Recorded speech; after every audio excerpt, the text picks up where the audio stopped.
बिस्मिल्लाहिर्रहमानिर्रहीम। अस्सलामु अलैकुम। आज हमारा लेक्चर नंबर 13 है in text book of econometrics by example which is written by Gujarati. ये हमारा चैप्टर 2 है functional form of regression model part 7। In today's lecture we will discuss the polynomial regression model. Let us revisit the linear trend model considered in equation 2.17 in which we regressed real GDP on the trend variable time. Now consider the following model. Real GDP is equal to A1 plus A2 time plus A3 time square plus UT, which name is equation 2.24. Previous lecture में हमने पढ़ा था, हमने linear trend model पढ़ा था, ठीक है। उसमें हमने real GDP is a function of time जो है वो हमने डिस्कस किया था, ठीक है। और इस लेक्चर में हमारा जो है real GDP is a function of time as well as time square. इस लेक्चर में जो है एक एडिशनल वेरिएबल आ गया टाइम स्क्वायर, ठीक है। Equation 2.24 is an example of a quadratic function, or more generally a second degree polynomial in the variable time. The first point to note about equation 2.24 is that it is an linear regression model. It is linear in the parameter, although the time variable enter the model linearity as well as quadratically. इस equation में कमाल ये है कि मतलब इसकी जो parameters है यहाँ पर, ठीक है, ये हमारे साथ क्या है, लीनियर है, ठीक है। इसमें लीनियर ट्रेंड भी है, ठीक है, इस मॉडल में, और क्वाड्रेटिक ट्रेंड भी है, ठीक है, इस इक्वेशन में, ठीक है।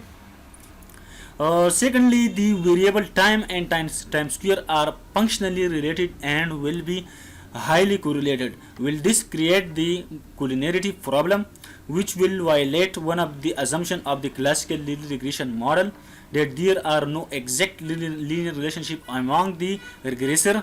No, because time square is a non-linear function of time.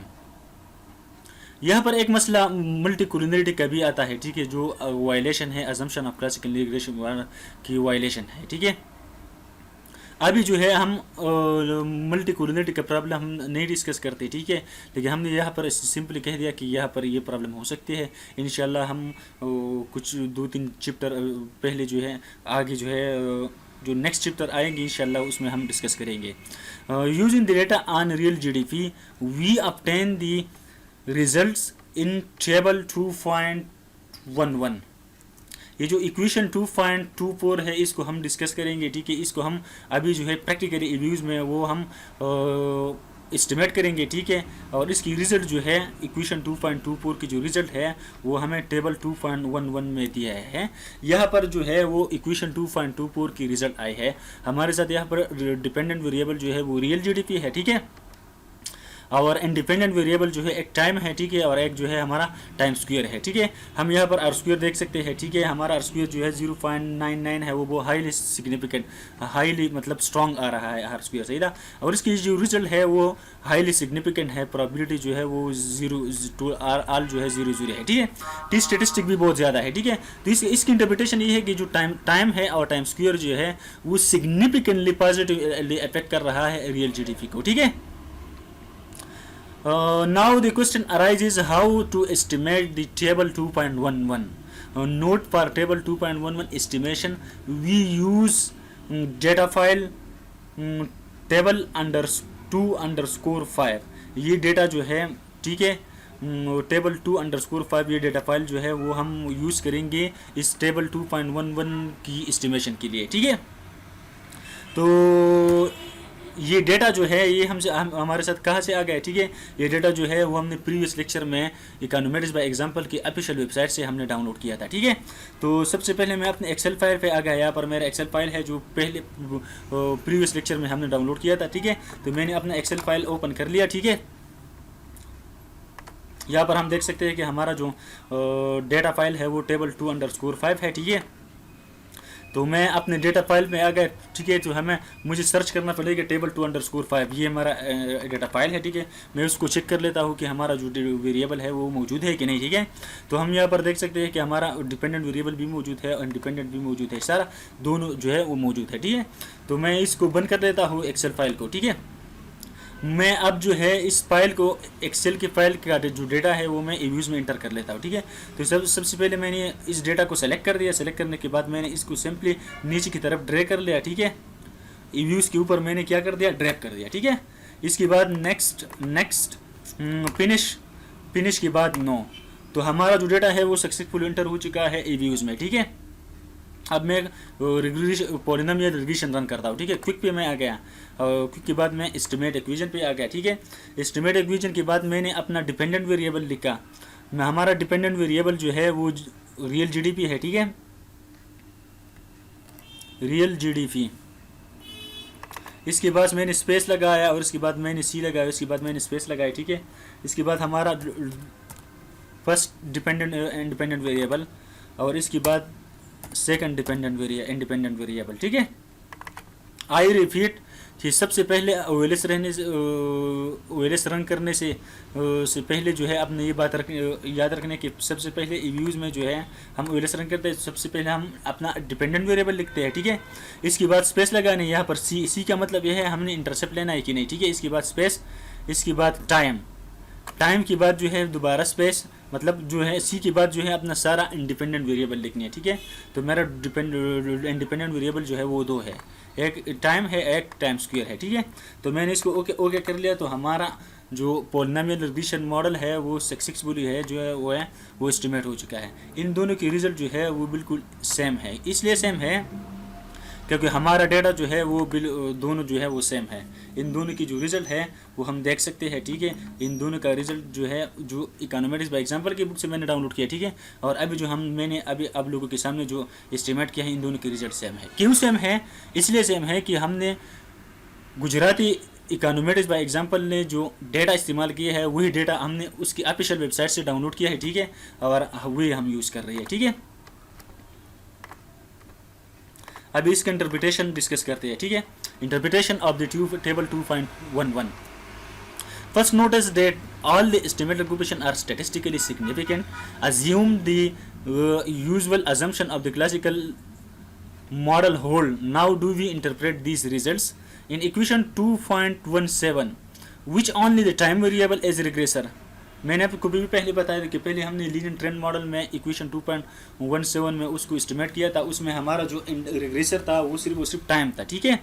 The equation of time was about 186.99 suggested that real GDP was increasing by a constant amount of 186.99 billion per year, ठीक है। वो हमने वो previous lecture का, ये जो interpretation है ये प्रीवियस लेक्चर का है, ठीक है, जो लीनियर ट्रेंड मॉडल में हमने पढ़ा था, ठीक है। But for the quadratic model the real GDP is increasing at an increasing rate because both the equation of time and time square are positive, ठीक है। यहाँ पर हम देख सकते हैं, ठीक है, कि हमारा जो इसमें ये जो टाइम स्क्वायर है ये हमें बताता है कि इन दोनों का जो हम यहाँ पर देख सकते हैं, इन दोनों का जो रिलेशनशिप है टाइम और टाइम स्क्वायर जो रियल जीडीपी के साथ, वो क्या है, पॉजिटिव है।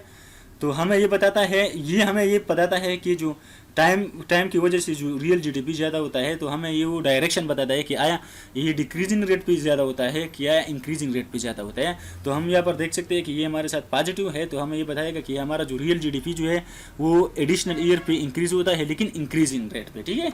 ये हमें रेट बताता है कि डिक्रीजिंग रेट पे या इंक्रीज होता है या इंक्रीजिंग रेट पे इंक्रीज होता है, ठीक है। तो हमारा जो ये पॉजिटिव है, इसका मतलब ये कि रियल जीडीपी जो इंक्रीज होता है ये हमारा इंक्रीजिंग रेट पे इंक्रीज हो रहा है, ठीक है। यहाँ पर हम देख सकते हैं टू सी दी डिफरेंटली पर the quadratic model in given equation 2.24 यहाँ पर मैंने लिखा है, ठीक है। The rate of change of real GDP is given as, यहाँ पर मैंने स्लोप लगाया है, ठीक है। इस पे मैंने क्या कर दिया कि इसकी स्लोप हम कैसे मालूम करते हैं, इसकी स्लोप हम इसको डेरिवेटिव अप्लाई कर लेते हैं, ठीक है, विद रिस्पेक्ट टू टाइम, ठीक है। तो यहाँ पर मैंने डेरिवेटिव अप्लाई किया, ठीक है। ये जो a1 है ये 0 बन जाएगा, ठीक है, और ये जो टाइम है, ठीक है, ये 1 बन जाएगा, ठीक है। और ये जो क्वाड्रेटिक जो डेरिवेटिव हम अप्लाई करते हैं पावर रूल पे, वो पावर जो है वो आगे आ जाएगा, ठीक है, और ये पावर जो है वो डिक्रीज हो जाएगा। तो हमारा जो इक्वेशन 2.24 है, अगर हम उसको डेरिवेटिव अप्लाई कर लेते हैं तो हमारा इस तरह वो बन जाएगा, ठीक है, a2 + 2a3 time which name is equation 2.25 which is positive because both a2 and a3 are positive। इसलिए पॉजिटिव है कि a2 और A3 जो है वो पॉजिटिव था, ठीक है।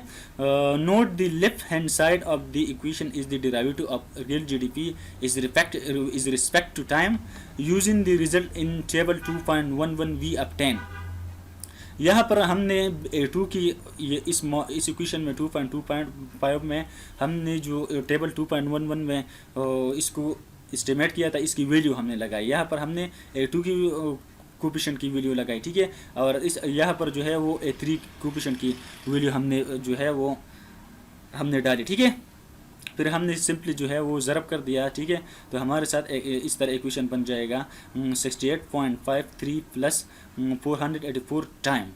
As equation 2.26 shows the rate of change of real GDP depend on the time at which the rate of change is measured. This is in strong contrast to the linear trend model equation 2.17 which show a constant rate of change of about 187 billion per year, ठीक है। अब हम यहाँ पर जो है log linear model with quadratic trend model, ठीक है। Log linear model with quadratic trend model. Suppose instead of estimating equation 2.24 यहाँ पर मैंने लिखा है, ठीक है, that we estimate the following model ln real GDP is equal to, इसमें हम यहाँ पर देख सकते हैं कि इक्वेशन 2.24 और इक्वेशन 2.7 में क्या फ़र्क है। इसमें फ़र्क ये है कि ये यहाँ पर जो दोनों वेरिएबल है, डिपेंडेंट वेरिएबल और इंडिपेंडेंट वेरिएबल जो वो लॉगमेटिक फॉर्म में नहीं है, ठीक है। और जो इक्वेशन 2.27 है इसकी जो डिपेंडेंट वेरिएबल है वो लॉगमेटिक फॉर्म में है और इंडिपेंडेंट वेरिएबल जो है वो लॉगमेटिक फॉर्म में नहीं है। The regression result of the model are show in table 2.21, ठीक है। It is interesting to note that in table 2.11 the trend and trend square coefficient are positive, whereas in table 2.12 the trend coefficient is positive but the trend square term is negative. This suggests that although the rate of growth of real GDP is positive, it is increasing at a decreasing rate, ठीक है। हम यहाँ पर देख सकते हैं, ठीक है। मैंने तो आपको बताया था कि जो इक्वेशन 2.27 और इक्वेशन 2.24 में ये फ़र्क है कि इक्वेशन 2.24 में जो है वो जो दोनों वेरिएबल है, डिपेंडेंट वेरिएबल और इंडिपेंडेंट वेरिएबल, वो लॉगमेटिक फॉर्म में नहीं है, ठीक है। और ये जो दोनों वेरिएबल है, ठीक है, इसमें जो डिपेंडेंट वेरिएबल है वो लॉगमेटिक फॉर्म में है और अदर जो है इंडिपेंडेंट वेरिएबल जो है वो लॉगमेटिक फॉर्म में नहीं है, ओके। तो इसकी जो यहाँ पर जो हमने इक्वेशन 2.24 को एस्टिमेट किया था टेबल 2.11 में है, यहाँ पर हम इसकी रिजल्ट देख सकते हैं कि इसका जो टाइम का कोफिशिएंट है वो भी पॉजिटिव है और टाइम स्क्वायर का जो कोफिशिएंट है वो भी पॉजिटिव है, ठीक है। लेकिन इक्वेशन 2.27 की जो एस्टिमेशन है, रिजल्ट है, ठीक है, उसमें ये फ़र्क है, ठीक है, कि यहाँ पर जो है वो टाइम की कोफिशिएंट पॉजिटिव है और यहाँ पर जो है कोफिशिएंट जो है वो टाइम स्क्वायर की निगेटिव है। ये इक्वेशन 2.24 और इक्वेशन 2.7 में ये फ़र्क है, ठीक है। To see this clearly differentiating equation 2.27 with respect to time we obtain after suppressing the error term ln real GDP is equal to beta 1 plus beta 2 t plus beta 3 t square plus ut, which name is equation 2.27। और इसको हम अभी derivative apply कर लेते हैं, ठीक है। Derivative of ln real GDP divide by dt is equal to beta 2 plus 2 beta 3 t, that is 1 divided by real GDP multiply by derivative of GDP divided by derivative of real GDP divided by t is equal to beta 2 plus 2 beta 3 t, which name is equation 2.29। but the left hand side of the equation is the rate of growth of real GDP. Rate of growth of real GDP is equal to beta 2 plus 2 beta 3 t। यहाँ पर जो है हम table 2.21 से हम इसकी value replace कर लेते हैं। यहाँ पर हमने बीटा 2 की कोफिशिएंट डाला जो हमारे साथ क्या है 0 टाइम की जो कोफिशिएंट है, ठीक है। और यहाँ पर जो हमने टी स्क्वायर की कोफिशिएंट डाला, ठीक है, ये वो नेगेटिव है, ठीक है, यहाँ पर हमने डाला, ठीक है। तो हम which name is equation 2.30 as equation 2.30 show the rate of growth of real GDP decreases at the rate of 0.0002 per unit of time Notice carefully that in equation 2.24 we are measuring the rate of change in real GDP, but in equation 2.24 we are measuring the rate of growth in real GDP. Dimensionally these are different measure. ठीक है, अब question आता है कि हम जो है वो टेबल 2.22 को कैसे रिग्रेस करें, ठीक है, वो रिव्यूज़ में कैसे रन करें, ठीक है। तो सबसे पहले जो है वो हम जो है वही डेटा यूज़ करेंगे, टेबल 2_5 का डेटा हम यूज़ करेंगे, ठीक है। सिर्फ और सिर्फ ये जो टेबल 2.11 को हमने एस्टिमेट किया है, इन दोनों का जो है वेरिएबल सेम है, लेकिन डिपेंडेंट वेरिएबल जो है वो यहाँ पर जो है रियल जीडीपी है, और उधर जो है टेबल 2.212 में वो रियल जीडीपी जो है वो लॉगमेटिक फॉर्म में है, ठीक है। तो सबसे पहले मैं अपने इव्यूज़ में आ गया, ठीक है। इव्यूज़ के बाद जो है मैंने डेटा जो पहले हमने इंपोर्ट किया है, ठीक है। क्विक पे आ गया, क्विक के बाद मैं एस्टिमेट इक्वेशन पे आ गया, ठीक है। एस्टिमेट इक्वेशन पे यहाँ पर हमने LN RGDP लिखनी है, ठीक है। LN RGDP यहाँ पर मैंने फिर सी इंटरसेप्ट लगानी है, ठीक है। इसके बाद जो है टाइम लगाने है, ठीक है। हम इंडिपेंडेंट वेरिएबल लिखनी है, ठीक है। इसके बाद जो है टाइम स्क्वायर जो है हमारा जो है वो रिजल्ट, ठीक है, तो इसके साथ ऐड करेंगे, ठीक है। सॉरी, टाइम स्क्वायर, ठीक है। आई रिपीट, हमारा जो डिपेंडेंट वेरिएबल है वो मैंने पहले लिखा LN RGDP है, ठीक है। इसके बाद सी इंटरसेप्ट की जगह हम लिखते हैं, ठीक है। और इसके बाद अपना सारा जो है इंडिपेंडेंट वेरिएबल लिख के, हमारा इंडिपेंडेंट वेरिएबल टाइम है और टाइम स्क्वायर है, उसको मैंने ओके कर लिया, ठीक है।